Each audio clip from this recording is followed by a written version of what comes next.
What is up, world? Welcome back. Charge the Game podcast. In the Indiana Fever Las Vegas Aces series is tied 2-2. The Indiana Fever came up big, home game. Odyssey Sims, Kelsey Mitchell, and Aaliyah Boston finally, guys, showed up and had a monster game. And we're going to get into this, guys, and react to today's W, as I am super excited to see this game 5.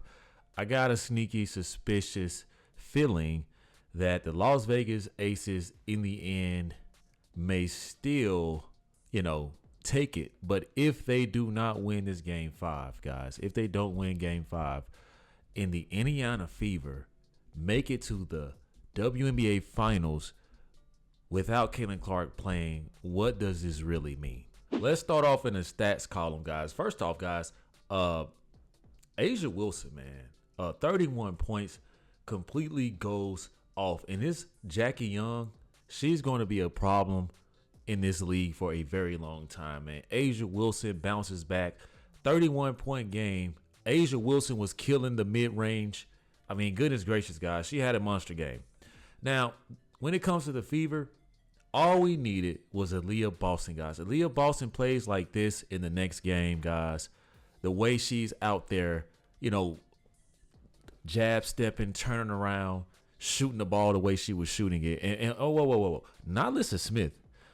Nyla Smith gets with the Las Vegas Aces and balls completely out. We never saw this with the Indiana Fever. Maybe her getting traded to Dallas and then Dallas giving up on her and trading her to Las Vegas Aces may have awakened something, but Nyla Smith, man, she's no peon on the court when it comes to the Indiana Fever. Or could it be that she has so much hate and disdain towards the Indiana Fever that it brings out the best in that competitive nature for her to put it on the court and ball out? Because Nyla Smith, she's making mincemeat of a lot of these Indiana Fever players, and I don't know if I really like it, but either way it go, I have to give her kudos. Kelsey Mitchell did Kelsey Mitchell things, guys. I know in the last game, it wasn't super high scoring. Coach was saying that maybe she was a little bit fatigued and whatnot, guys, but she definitely showed up today, man. Odyssey Sims had the game of her lifetime. Well, one of the games of her lifetime. And I just like the whole playoff atmosphere, guys. I like the way that the Fever fans were involved. I like what Lexi Hull contributed, even though she came up big in the last game. Let me tell you something, man. They are going to definitely have to extend Lexi Hull because she knows how to play her role and not really get too much in her head to where she's out of her element. And like I said, guys, this game, she only had 7 points, which is okay. So did Natasha Howard, but it's what you do on defense is what you do with those big time stops, sacrificing your body, getting out there and making a defensive impact so that you can, reap the rewards on the offensive side. So I'm going to tell you guys, man, Coach White and her rotations, at least this last game, were not too shabby. It seems like everybody showed up to play. Hopefully they didn't overly exert themselves so much till they don't have nothing left in the tank. But like Coach White said, guys, at this point, there isn't any room to be tired. There isn't a reason to be tired because there is a lot at stake. And at the end of the day, I am not a Coach White fan, but I got to give her kudos, man. I mean, this Indiana Fever team may be here in despite of her, or they may be here because she instilled a certain system with Caitlin Clark being sidelined. And now looking at this, we can literally see why it was probably a lot of headbutting amongst Caitlin Clark, Coach White. Caitlin Clark plays a specific style that makes her ball dominant, where Coach White actually likes to have more of a balanced system, and this is what it's looking like. Kelsey Mitchell did her thing. Aaliyah Boston did her thing. Odyssey Sims did her thing. Now, what is going to be the key to next game, guys? Will it be this type of approach? Because I do believe that this game will go back to the Las Vegas Aces. You guys correct me if I'm wrong. That atmosphere is going to be crazy. But we also know that the Fever fans travel. So this thing may be equally balanced when it comes to the fandom. But if the Indiana Fever guys are able to knock off the Las Vegas Aces and move on, guys, to the finals, what will this truly mean in regards to Caitlin Clark? Because you guys have seen, if you guys are like me, I've been noticing how the WNBA is going out of its way to say stuff like, yeah, the WNBA ratings seem to be just fine without Caitlin Clark. There's been a surge in the ratings, which we all know they kind of wordplay this. They say it was a surge in the ratings, and they've been the highest they've ever been, besides last year. But we all know that last year Caitlin Clark was in the playoffs. And I've been seeing these reports come out. I think Jason Whitlock alluded to this.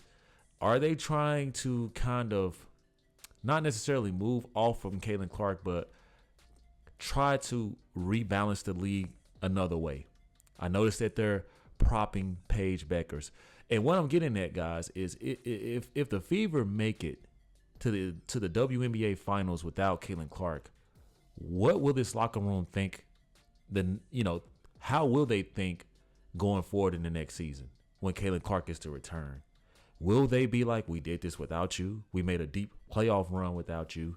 Because we saw reports where they're saying that where Kelsey Mitchell, she's been so dominant, her emergence is going to be troubling for Caitlin Clark in the Indiana Fever situation, because this team, they see what they can do without Caitlin Clark. Now, you guys know where I stand. I don't want to see Caitlin Clark on another team besides the Indiana Fever.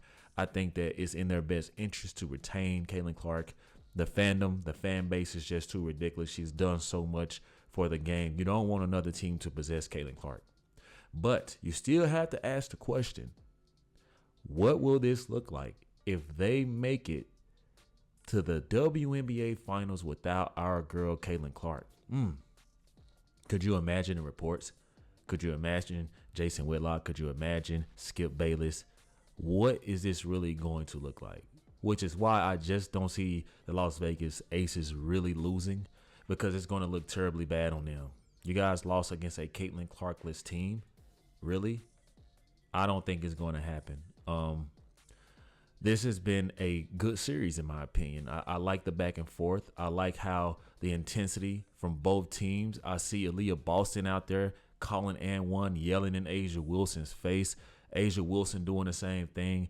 It is definitely a good time for the WNBA right now. The only thing that is making it hard to watch the WNBA is the fact that NFL football just happens to be far more important, guys. It is what it is. But we shall see what the Indiana Fever are going to do. I'm going to ask you guys, who do you think will take it in Game 5? Do you think that the Indiana Fever are capable of going on the road, guys, in that atmosphere and closing out the Las Vegas Aces? Because we know that Becky Hammond, Coach Hammond, is going to bring it. She's going to bring it. They're going to go back. They're going to look at the film.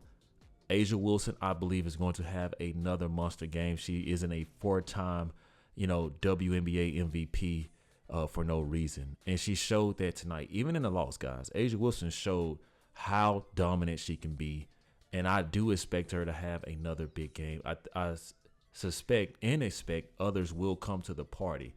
Who's going to be that key piece on our team? Because I think for the Fever to close this thing out, we're going to need a big game, not just from Sims, Aaliyah Boston, and Kelsey Mitchell, because they're going to look to take one of them out. I think that their strategy is going to be take out Kelsey Mitchell and let everybody else beat us. And if they're able to do that like they did 2 games ago, it's going to be a tough night for the Indiana Fever. So who's going to be those key players, 1 or 2 key players that need to step up and hit the big time shots? We don't have Sophie. We don't have Ari McDonald. We damn sure don't have Caitlin Clark. So who's it going to be? Who's going to take that shit to the next level, take their game to the next level besides a Kelsey Mitchell and Aaliyah Boston? I would like to see a all hands on deck effort from Natasha Howard. I would like to see Natasha Howard and Lexi Hull put up about, maybe 9 to 12 points apiece. Those little moments are very vital. I think you got to be smart. I think you got to know when and how to pick up these offensive charges, how to step in front of a shot, how to have more block shots. Because Looking at the Indiana Fever, I see moments where they look completely gassed. I see moments where they look last days ago. And I know, guys, that it is very, very tough playing these games. Every possession matters. Every possession matters. It's a lot of concentration, not even on the physical, guys, but I would love to see the Fever pull this thing out. So you guys let me know what y'all think in the comment section. Once again, congratulations to the Indiana Fever for extending this series and going to Game 5. You guys let me know what y'all thought about the game. I'll see you in the next one. Peace.